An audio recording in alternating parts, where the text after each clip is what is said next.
Episode 3 of the Leafman podcast. My name is Trevor Taylor, and this is Brooks Werder, and we're here to talk to you. God damn it. That was No. terrible. Do it again. Okay, but for reals, episode 3 of the Leafman podcast. I'm your host, Trevor Taylor. And I'm Brooks Werder. And we're here to talk about stuff. Lots of fun stuff. Today we're going to talk about Snow Day Pod. Snow Day podcast. It's snowing out here in Utah. It is blizzarding out. It has been all year long just terrible, awful snow, which is really hindering our work as a tree company, but we're Nightmare, pushing through. dude. Yeah, pushing through. Today we're going to talk to you about rock bottom. We're going to talk about a couple things, but we're going to talk to you about rock bottom and like what inspired change. Because 3 years ago, we were both living in a trailer out on a 15-acre equestrian center, and we didn't have 2 nickels to squish together. So keeping it real light and sunny today. Keeping it real light and sunny today. And now, 4 years later, we own a very successful tree business that we built from scratch. We have 7 employees that we look after and take care of, and we are just trying to share our journey. We don't plan on stopping anytime soon, and hopefully along our journey we can teach those behind us and learn from those ahead. And this podcast gets better. And this podcast gets much better, yeah. I told you, man, episode 1's going to be awful, but hopefully by episode 52, then we got it down pat. Oh, I know it. For sure. It'll be good. Rock bottom. So rock bottom for me, man. Yeah, let's get into it. Yeah, let's just get into it. I think the interesting part about rock bottom for me is that, like, you were there. You're the only person I know. Well, my parents were a little bit, but not, like, sitting right next to me. You were literally sitting right next to me while I was going through withdrawals. Yeah, dude. It's not fun. It was definitely rough. Yeah. I had to watch Remember the Titans just to keep my sunny disposition. Yeah, so Brooks and I went to hair school several years ago down in Phoenix, and my drinking just got like way out of hand at that point. And I mean, it also came right after like that blow with like getting denied for the wildland fire course and stuff like that. It was just like a dark time. Dark times, yeah. So like Best time to drink. Best time to drink. Used our GI Bill for the first time. Went to hair school. Started drinking a lot, and like I'd always been a heavy drinker, but it got really out of control at that point. And then it got to the point where like I got really sick one time, and I decided that if I didn't move out of Phoenix, I was not going to be able to graduate hair school, and my drinking was probably going to consume me completely. So called my parents, packed all my crap up within like 24-hour period, and literally was like, Brooks, I'm out of here. Yeah, dude, it was like 12 hours. Yeah, like 12 hours. I made this from decision to leaving, it was probably like 12 hours. It was like 12 hours, yeah. And yeah, so then I started driving, and I called my parents, who are amazing people, and they like offered to help me out, and I had been up for like 24 hours or like 36 hours like without sleep, just like going through withdrawals, and like ended up staying in Flagstaff. My parents got me a hotel, and then continued all the way up here, and re-enrolled in school, lost a couple hundred hours, and then not long after that, Brooks moved up here as well, and I had bought this travel trailer, and we found this equestrian center, and we lived out there in a travel trailer while we were in school, and we did work on the facility in exchange for... Yeah, fed the horses. Raked the arena, fixed stalls, and we did that. We ran like water and plumbing and electric up to our... It was really awesome at the time for me, because like I had come from nothing, and like within 90 days of sobriety had gotten that trailer, and like kind of... I do miss that tractor. Yeah, yeah. There was a lot of good parts. Good old Massey Ferguson. Yeah, I have a lot of fond memories that time, man. For me, that was like such a big growth curve. I don't know how you feel about it, but I really loved being out there. There were parts I didn't like having to walk, a quarter mile through the frozen snow to take a shower. Yeah. That was not my favorite. Sure. Yeah. I mean, it wasn't the most ideal thing, but I think we were both I think it forced us both to grow up. I feel like we had to do that twice. Like when I was turned into an adult by the military. Yeah. And then got out of the military as a civilian, dark times, and then you find that time that makes you grow up into an adult. And I think that was what that was for us, because like we were realizing, oh, I can't we can't eat unless we steal top ramen from Walmart. There's like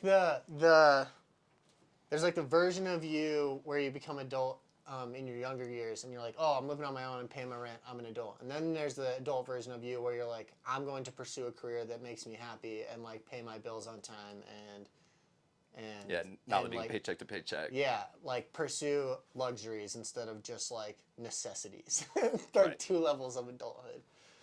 But yeah, so after that, I relapsed once here. Started drinking again while we were at the trailer. That was my first time, and um, I got pretty sick that time. And Brooks came and showed up. Like, well, he didn't come. He was there with me, and like, yeah, he watched me just try and recover for like 48 hours. It was awful. Yeah, you tried the whole like 1 beer an hour One beer so that an you hour didn't thing to wean die. off. So you Didn't didn't work. die? Didn't work at all. That didn't work. Didn't work at all. Just awful. Just terrible the whole time. Yeah. And then 90 days after that, so I was on my 90th day mark. And then 90 days after that, again, I failed a second time. And that time, I had been up for like 36 hours or something. And I called my mom and was like, hey, I messed up. So my parents always told me, if you mess up, just call us and we'll help you. So I called my mom. And then you remember she took me to the hospital. They gave me some benzodiazepines. And I got like 3 hours of sleep. And then I threw the rest of them away because I feel like that would, for me, like Aren't those the only two things you can die from? yeah, those Like the withdrawals? yeah, and also for me, it was like I don't want to leave one addiction for another, and the only thing I've ever really had a problem with was alcohol. And like we've done our fair share of all of the other narcotics and everything, but for me, Yeah, that for was sure. the only one. So I knew that messing with that was just playing with fire. Yeah. So as soon as I got sleep, I felt comfortable enough. My anxiety was low enough that I could just decide to like white knuckle it. Yeah, for sure. Like I was never a pill guy. Yeah. As far as like medications go, like Yeah. it was never my abusive choice. Yeah. But I still tell my doctor that I have a slight history of addiction, so Yeah. don't give them to me still. Yeah, You know what exactly. I mean? You have to know yourself. Know your boundaries. Yeah. Yeah. But yeah, that was rock bottom. So like that time, I had relapse, and I was like, I'm never going. I don't want to ever do this again. And that was rock bottom. That was the second time I had gone through withdrawals. The second time, like I had to call my parents. Like, I don't understand. I don't think people understand how bad withdrawals are. Like, you're scared for your life. I literally thought I was going to die. You're like, got the cold shakes, like you're sweating, you can't eat anything. The anxiety is skyrocketed to a point that is almost unbearable. Like, the anxiety is what is just Yeah, you're thinking about everything that's wrong with the everything world. that's wrong with the world, with your life, like the fact that you can't sleep, nothing, you can't eat anything. It's just like this never-ending cycle, and every minute feels like hours on end, and you're just like, I just can't get comfortable. My skin is crawling. It's the worst thing that Yeah, it's almost. I feel like when you're laying there, like when had them for sure, it's like your brain is like an FM radio that's just being slowly, continuously turned and tuned. Yeah, that's a good way to put it. Staticky. Yeah. Just constant static. Just little dude. pockets of country music Yeah. here and there, but other than that, it's awful, man. And like the only thing that you can think about and want to do is sleep. And I think people don't understand that, like from alcohol and benzodiazepines, and I don't know about the other ones, but for those withdrawals, what happens is your body gets so used to your GABA receptors being slowed down from alcohol that it's like it's literally poisoning your body. So your body is pumping adrenaline and other endorphins in order to fight that poison. And then when you take the alcohol away, it's still pumping those. So you're just full of adrenaline and all these other things, and you can't sleep.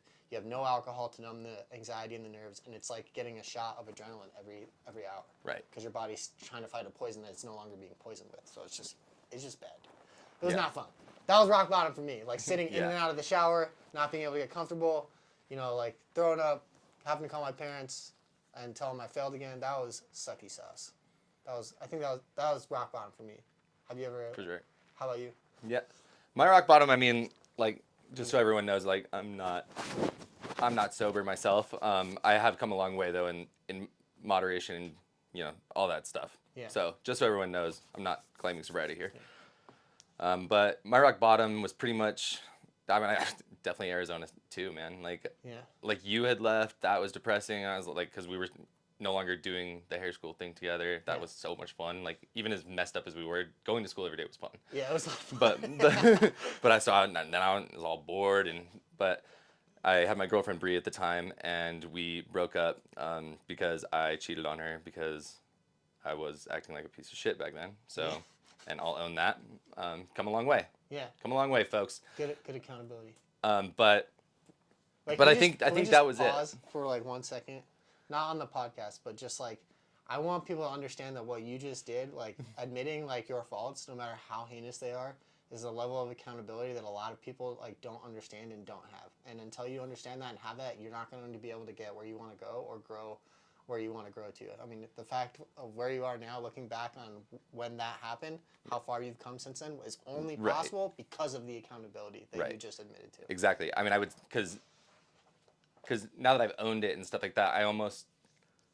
I don't want this to come off wrong, because like, not, it's almost like I don't feel bad about it anymore, but I feel bad that I hurt her. Yeah. I feel bad that for that I always will. But I don't let it weigh on me every day, and until I owned it and said like stop making excuses like, well, it wasn't meant to be anyways. But Yeah. you know what I mean. When I stopped doing that, I stopped feeling bad about it every day. Yeah, the I forgiveness. still feel bad that I hurt her, but I forgave myself. Yeah, and that's important. That's important. It's like, it's almost like I hope, it's like I forgive myself. She never has to forgive me. Yeah. Like that. Like, you know what I mean. That's not what I need. Yeah, yeah. And But I you don't need to learn to expect it. forgive yourself and understand that like the person you are now isn't the person that you were then. So like you learned from that mistake, and because of that, it's not a good thing, but it's also not like this detrimental thing that ruined two lives, right? Right. Like, you can forgive. She can whoever the other party is in whatever action, it can be forgiven. Right. Or Exactly. or forgive others. Yeah, and I was like, so right after that, of course, obviously, rough moment. I was drinking constantly. When awake is when I drank. Yeah. Like I would wake up at 3 in the morning because I would pass out at 7 p.m. because I started early, and then I'd wake up at 3 a.m. and grab a bottle and flip on Grey's Anatomy. You know what I Yeah. mean? Like, Oh, yeah. I did that for days and Yeah. days, like a week.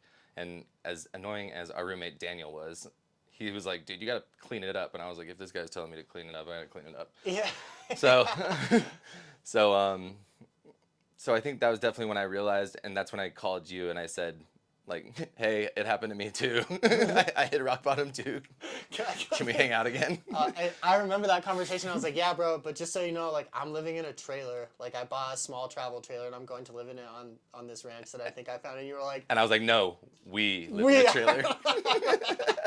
I don't think people understand. Before we even had a fifth wheel, like, we remodeled that small trailer and got a fifth wheel that had two separate rooms. But there was a solid 6-month period where you and I slept like not more than 6 feet apart from each other. Right. I yeah. could see your bed, you could see my bed.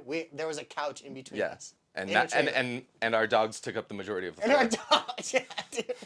I don't think people understand like that level of, and I think we got into a handful of fights, like very For small sure. ones, but like very minute. I think we did pretty well, honestly. For what it was, we did very well. I don't think anyone else could have done it. I don't think so either. And luckily we had like that military background. We lived together in Iraq as well, in a shipping container. Yeah, so it's like we were used to it. Yeah, I think. Yeah, exactly. So that had to be that was my rock bottom for sure. Just that, I'd say that continuous like 7 days, include like not just the drinking, but like not just the drinking nonstop, but also feeling the weight of what I had just done to multiple people. Yeah. Like that one act didn't hurt. Yeah. One person. It hurt. It hurt multiple people. Yeah. And so I was feeling the weight of that as well. And I think right when I got here, it was just a couple weeks of like, depressed, sad, and then we got on the grind, and I kind of just moved on. Like once we started grinding, like and I felt like we were growing. We had a little more money in our pockets. That was when I started going up. Yeah, yeah. I think a lot of people think that you only hit, and they, I don't know. This is theoretical for me. I think a lot of people think that when you get sober, it's like this life-changing, momentous event that happens and everything is altered after that. But a lot of times, it's you want to change, you know you need to change, but you're going to hit rock bottom and bounce like a bouncing ball like 1 or 2 or 3 times before it really sticks. Because even though you want to change, it's still difficult. You're changing years and years and years and years of habits. It takes a long time to develop new ones. So you just have to stick with it and accept that the bounce is going to happen. Yeah, so after that, like, we both hit rock bottom, and then I got sober. You've not really had, like, an issue with, like, the drinking as much as I did. I was a situational alcoholic, I feel like. Yeah, situational alcoholic. That's a good way to put that. There's a quote in what's it called? Lone Survivor, where he's, like, doing the SEAL Yeah. creed, and he's like, He's like, anything worth doing is worth overdoing. Moderation is for cowards. Yeah, dude, I love that quote so much. Yeah. I say that all the time. I know. It's so funny. I love it too. Unfortunately, that does not work with addiction. Yeah, no, definitely not. So, But I do recall us in the midst of our alcoholism being like, yeah, moderation's for cowards. yeah, moderation's for cowards. It's in the dude. SEAL Creed. Yeah, I'm so hungover right now. This morning beer is gonna fix that problem because Because I'm not a coward. Because I'm not a Because coward. I'm not a coward, and anything worth doing is worth overdoing. Yeah, it developed a lot of poor habits because of that. Yeah, so from there, from rock bottom, and just to be clear, rock bottom was not like a fun place to be. And I'm not saying I mean it's rock bottom. I mean, definitely. I mean, obviously, yeah. Obviously, that comes with the territory. But I don't go into detail about how bad it was, but it was not a pretty sight, and you saw it firsthand. Like the shakes, you saw like the pacing back and forth, like the trying to get comfortable, all of it. So I don't feel like I need to go into detail about how, how dark those times were, but just understand that like those dark times are what forged the determination to not do that thing again for me personally. Right. Yeah. And the wildest part about it is just because like we were always drinking. It was like you were like, I think I need to go to the hospital. I was like, that sucks. Yeah. neither of us can drive, and we're alone. Yeah.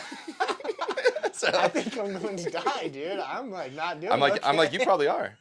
Like, Yeah, I don't know what to do though. We're laughing about it, but it was not like that. It was funny like now. a very serious, like, bro, I like really need to go to the hospital. Yeah, it was. Yeah, I was like, get it together, coward. Coward. No, it looked bad. It was Yeah. definitely was. We joke not about great. it now because like we make light of it. I think you need to do that. But because of those things, I realized in that moment that I had to create new habits in order to stay sober because I had failed twice before.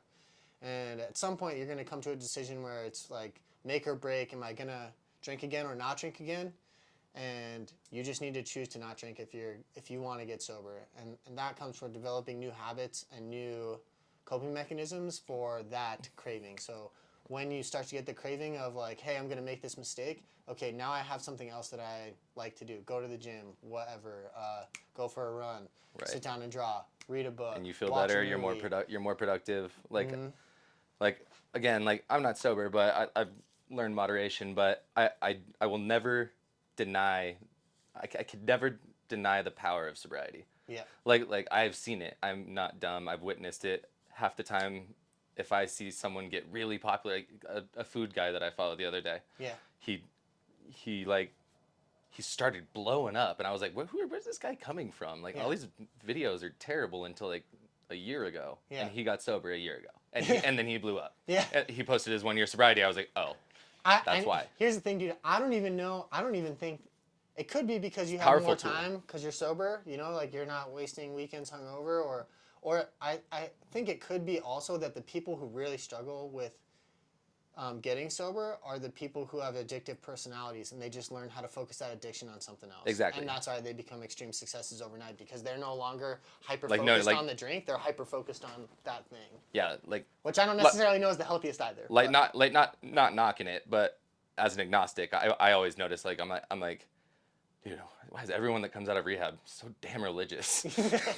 Weren't you a drug addict a little while ago? Remember? Yeah. I actually don't talk about that a whole lot. My faith was like a pretty We could touch on it. my faith was like a pretty big part of my sobriety. But I also don't want people to feel like That's the way. yeah, That's the only way. that's the only way. Like you definitely need help from a higher power. That what people misunderstand is that doesn't necessarily people are misunderstanding what a higher power means. What a higher power means is you believe in something that is bigger than yourself and you're willing to put in service and sacrifice your own personal desires in order to help that cause along. That's a higher power. Right. And that comes in many forms. Right. For me and my life, I choose, God and Christ and the Holy Ghost, and those things work for me. It's light and day difference for me because I use those things to succeed and it helped me change my life, and therefore I believe it with assurance. But for other people, I know several people that I follow on Instagram and YouTube that got sober and their higher power isn't necessarily that, and it works really well for them. Right. So like if that's what you need to do to get sober, then do it. I mean, like my higher power would put. I mean, I couldn't even. Like I said, I'm agnostic, so I think there's something out there, but I don't know what it is, and we'll find out eventually. Yeah. But for me, it's more like what you're touching on. I feel like my higher power is more of a sense of purpose and direction rather than a thing. Because I finally, I got better, hit rock bottom, got better, have a happy life now, and now I can focus on my sense and purpose is to leave this world with a positive impact and leave it better than when I came. You know what I mean? Yeah. Like have as much impact on as many people as positively as possible. Yeah. Well, And that's why I geared my life around that. I think about what I'm gonna do in that direction. So I think that's what my higher power would be. yeah. We Or the Kings, the LA Kings, maybe. What are we calling the camera guy? Did we come up with a name for the guy behind the camera? Did you come up with one yet? Did we Call him up with one? David. Just David? I feel like that's Call him not as Dave. fun. Dave? Wavid, you can call him Wavid. Wavid. Yeah, Wavid. All right, Wavid it is. Sticking. Shout out to Amanda for coming up with that. I hope she hears this podcast. I gave you credit where credit is due. If she's family and she's not listening to this podcast, Good for her. Yeah, so Wavid and I were actually talking about that. We were doing a different shoot and we were walking around in the snow. And we were talking about consumer's mentality, right? So you can leave this world as a consumer, which is like what a lot of people do. They just consume, and never get back. And so they don't really have that higher power. And kind of what I think what you're saying is your higher power is that you've learned that you don't want to be a consumer, you want to be a contributor. So contributing to those around you so that you're leaving more than what you took. yeah, that's a way simpler way of saying what I was trying to get to. But yeah, like Yeah. I want to be a contributor to the world that I live in, not a consumer of everything. Yeah, that's a great way to put it. Yeah. Yeah, that's great. I like that a lot. But from getting sober, like we're getting a little off track, but from getting sober, I think the biggest point I wanted to get across today was, it drives me, I'm going to restart that. You're going to have to clap again after that laugh. Yeah. What I want to get across today, and it's driving me nuts in this day and age, is that people definitely do not understand what real self-love is. Real self-love comes from real self-discipline. When you are disciplined and do the things that you promise yourself you are going to do, it is the highest form of self-love because you are doing the things that you promise yourself and building trust. It is unbeatable. When you are not taking care of yourself and then you say that you are okay and that you deserve to be the way that you are and do the things that you are, and then you call it self-love, you are demeaning the fact that there is real self-love out there, and real self-love comes from real self-discipline, and people have worked really hard to earn it. Self-love means that you do the things that you say you're going to do, and you have built a foundation of trust, and that is something that you cannot just say and have. You have to do in order to have. Right, and it's not something you just have. Like you can't say I have self-love, so like that's forever. Yeah, no, self-love is every single day. Like and it's not a bad thing because it's medical, but I feel like I've had less self-love lately because because my surgery that I need to have and my back's been a little worse than normal, and I haven't been to the gym, and it weighs on me a little bit. Yeah. But at least you going towards what you say, like you have to do it every day. It's not like I'm a self-love person. That's just what I am. Yeah. Everyone spreads like this fake mentality of like, oh yeah, love yourself no matter what, or love yourself if, body positivity is a real thing. Like people have severe body dysmorphia because of social media these days, and that's like a hard thing to get forward. So you need to be positive towards your body, but you can't just be like, oh yeah, I get to eat whatever I want, never work out, and just be fat and lazy, and then decide that you deserve self-love. Like you have not done anything to earn it. You're not, like the way I look at it, and I try to talk about it to people. Like I have friends that talk about the subject of body positivity, but my thing is like I don't want you to not be fat. I want you to be healthy and be around so I can see you for the rest of my life. Exactly. Like I want you to live as long and as healthy of a life as possible. I don't care if that means you're a big bone person. If you're Yeah. healthy, you're healthy. I don't care Yeah. what you look like. I love myself, and therefore I'm going to take care of myself, and that requires some sacrifice. Not Right. I love myself, therefore I'm going to treat my body and mentality like trash, not take care of myself, and then still say I love myself. Like, do you really love yourself? Because when I love someone, I do nice things for them. I care about them. I show them effort and contribute to like their life being better. And if you love someone, including yourself, then you should do those things as well. Yeah. Like me and Sarah have talked about it. My wife Sarah, and we had the talk really early on. Like, and mostly I brought it up joking, just being like you're still gonna like me when I'm fat, right? I think I was eating like a huge cheeseburger.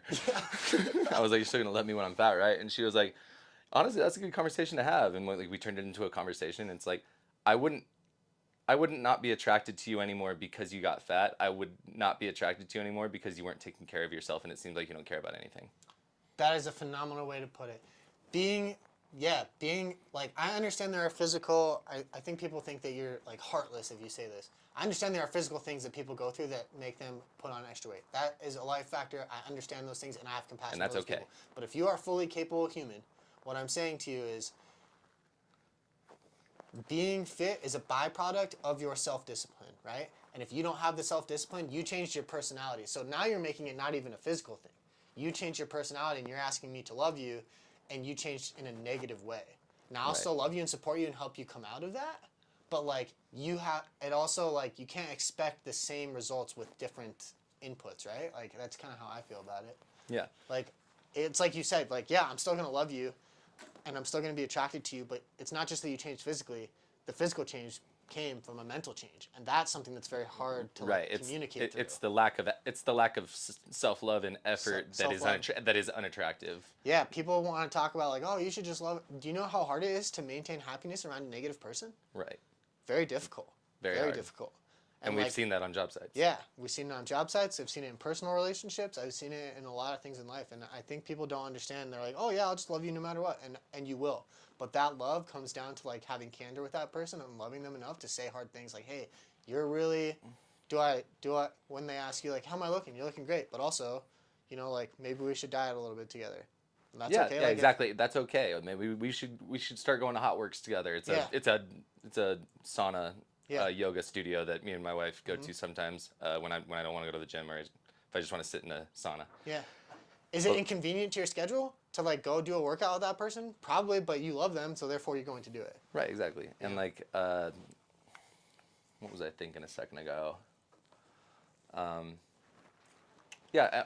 And she's even said like it's to even go further on saying that it's not the physical change. Like I have multiple friends and whatnot, or like that have the dad bod or rock the dad bod, and I've brought it up to Sarah, and she's been like, she's like, if you got a dad bod because we had kids and you weren't hitting the gym every day and you don't, you're not like trim anymore. I'll just think you're more adorable. Like as Yeah. long as you're taking care, like as long as you're still, doing your best and Yeah. do, There's do your best. Yeah, there's a thing in life that people also there's a thing in life that I think needs to be explained, and that's that people have a very misconstrued understanding of balance, right? Right. So balance doesn't mean that every day is perfectly balanced between health and family and relationship and this and that and then yada yada yada yada. Balance is sometimes things go a little bit out of whack. So when you have 3 newborn babies all under the age of 6, your physical health might take a little bit of a hit because you have other requirements. But they're going to be in an age where they're in school again, and you need to bring that back in and maintain your physical fitness. Yeah, and that's balance. Because you can. Because Yeah. you can. Like we talked about, who were we talking about this? Dallas at the gym, because he has the 2 new kids. Yeah, and, yeah. And he's like, I lost my 6-pack. It's like, I get it, dude. I get it. You got 2. Your 2 toddlers are here at your place of work right now. Yeah, I get it. I get it. Yeah. And he's also an Olympian. He's still shredded. Yeah, he's still shredded. Dude's got like 12% body fat. And he's like, dude, I think I hit 13 last week. I'm like, get out of my face, bro. Go Get sit in away the from me. corner.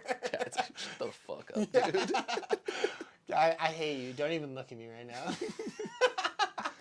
Just like sitting there sweating on the treadmill or whatever. Yeah.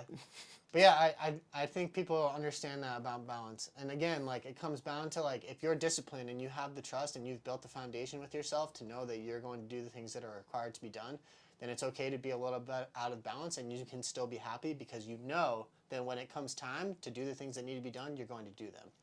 Right. Right. So, Yeah. like, I mean, my rucksack's still at that gym. I haven't gone and picked it up. I think about it every day. I haven't gone and picked it up because I want to see Dallas. yeah. I don't want to see my gym coach, so I'm not going to go there. I'm just gonna sneak in and be like, just whisper to the camera, "I have a hernia. Sorry. I have a hernia. I can't do this anymore. Yeah. I'll be back later." Yeah. Well, that's all I got for everybody today. So, get out of my face.